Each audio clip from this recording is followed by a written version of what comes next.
السلام عليكم ورحمة الله وبركاته. كبجمتها في دعوة تردفتو فاميلي أوروتوب ويلكام الشمار كفونا ونجسنا على بيكيس ساتيكا قدوسون جنة نجين كيسنا كبردفتو كيرون هنگام من ججبستاني ماتي نفتاتن كلاتو مقرن كيسن دچا هاتو أما اللي أركا فيا أرقد لايك شير قدشون نجتنا كمرا سينتاني وروني روتاتن اللي ويلكام بقاقام يوتيوب channel كيا نجيان دفتاني شنسي مقدي جرا Egaa akkuma seentanii like share gootanii maatii naaf ta'uun dagatiin asiniin jedha.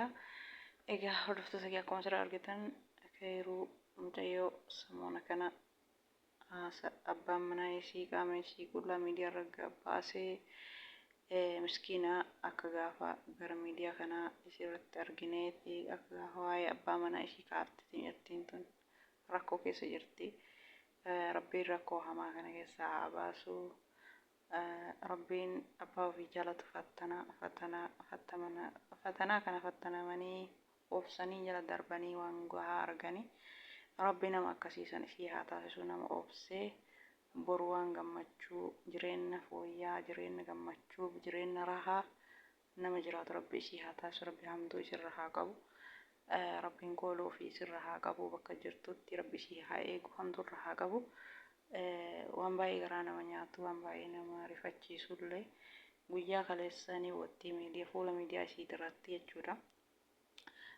Polisiin mana an jirutti natti seeneetiniin nama afurii na biraa qabeetiniin baay'ee bootti viidiyoo ishii jala galaalaala Hayruu Arsii jedhaatii barreessatii tiktookii ishii namni hin beekne jiru namni hunduu ni beektanii isiniin jedhee yaada namoota yeroo mara tiktook irraan seenneef yeroo mara intarneetiin fayyadamne yoo ta'e malee namni marti ni beeka jechuudha.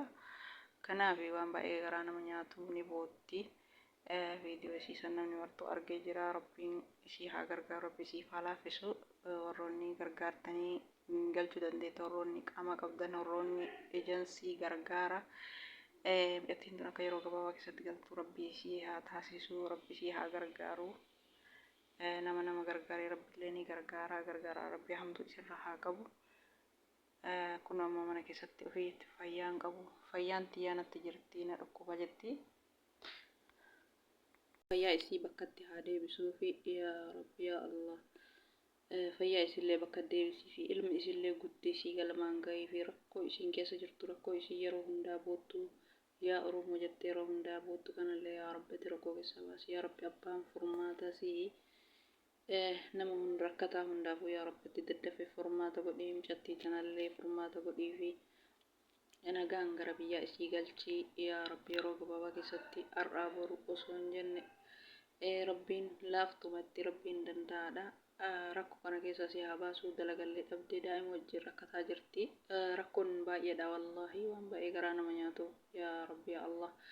Rabbi namni kulli si haa laaffisu yaa obboleettii ta'e Rabbi si haa laaffisu viidiyoo kan kee garaa nama nyaata haalli ati ittiin jirtu garaa nama nyaata. Walaakin Rabbiin abbaa ofii fedharraa dhagaa Rabbiin si haa laaffisu inshaallah jiruu tana gahee haa jedhu Rabbiin haa laaffisu haajaa kan kee muraada kee Rabbi si haa guutuu. Rakkoon inuma baay'atti gaafa duraa waa'ee abbaa manaatii lammaffaa tiktookiif bootti sadaffaa dalagaayyuu dhabdee rakkataa jirti. Rakkoo hedduu kana keessa Rabbi si haa baasu akka Nabiyyi Allah Yunus garaa